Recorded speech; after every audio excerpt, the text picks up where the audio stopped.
Bonjour et bienvenue sur le plateau télé de la deuxième édition du Salon international de l'agriculture durable. J'ai le plaisir d'accueillir Cécile Limbert de la Fédération départementale des CUMA.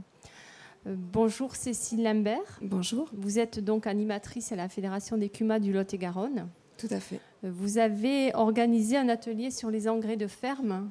Pouvez-vous nous en dire plus ? Oui. Eh bien, en fait, sur cet atelier, nous avons expliqué comment les agriculteurs pouvaient valoriser leurs effluents d'élevage. Le compostage est un processus totalement naturel que nous allons accentuer en fait, par aération, par brassage. Donc, c'est cette activité conjointe de la cellulose de la paille et de l'azote des fumiers avec l'activité des micro-organismes qui vont permettre de partir d'un fumier de base et d'arriver à un compost, à un engrais de ferme très proche de l'humus. D'accord. Donc, nous allons visionner quelques images de l'atelier. Pouvez-vous les commenter ? Oui. Donc là, vous voyez la machine qui s'appelle un retourneur d'Andin. Elle appartient à la CUMA départementale Innovation 47. C'est une machine qui navigue sur tout le département. Donc là, on peut voir en fait le rotor en action qui avale l'andin d'effluents d'élevage. Donc ça peut être fumier de bovin, ovin, caprin, qui déstructure le tas, qui le restructure derrière et qui permet ainsi de réinjecter de l'oxygène à l'intérieur du tas pour que les micro-organismes puissent continuer à travailler et à dégrader la matière et arriver jusqu'à un compost mature.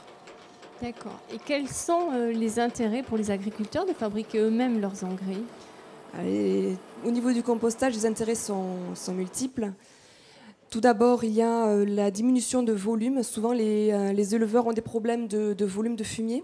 Par le phénomène du compostage, on a une diminution de 40 à 50% du volume, avec donc une concentration des éléments NPK, donc des bonnes valeurs fertilisantes.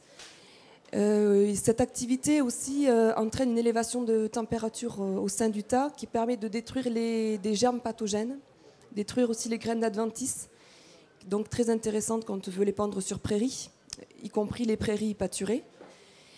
Et évidemment, ce processus est aussi reconnu comme un processus qui permet de désodoriser le fumier. Donc pour tous les élevages qui sont en zone notamment périurbaine, ça leur sert énormément. Donc voilà, puis de s'affranchir ainsi avec le compost, de s'affranchir des distances d'épandage.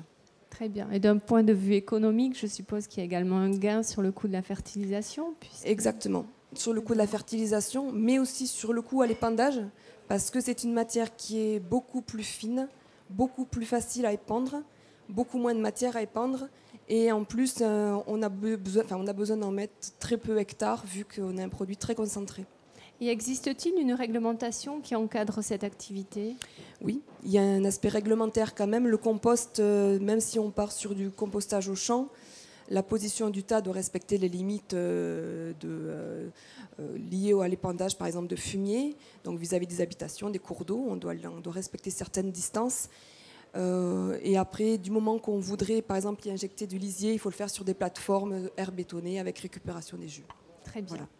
Cécile Limbert, je vous remercie. Je vous en prie, merci.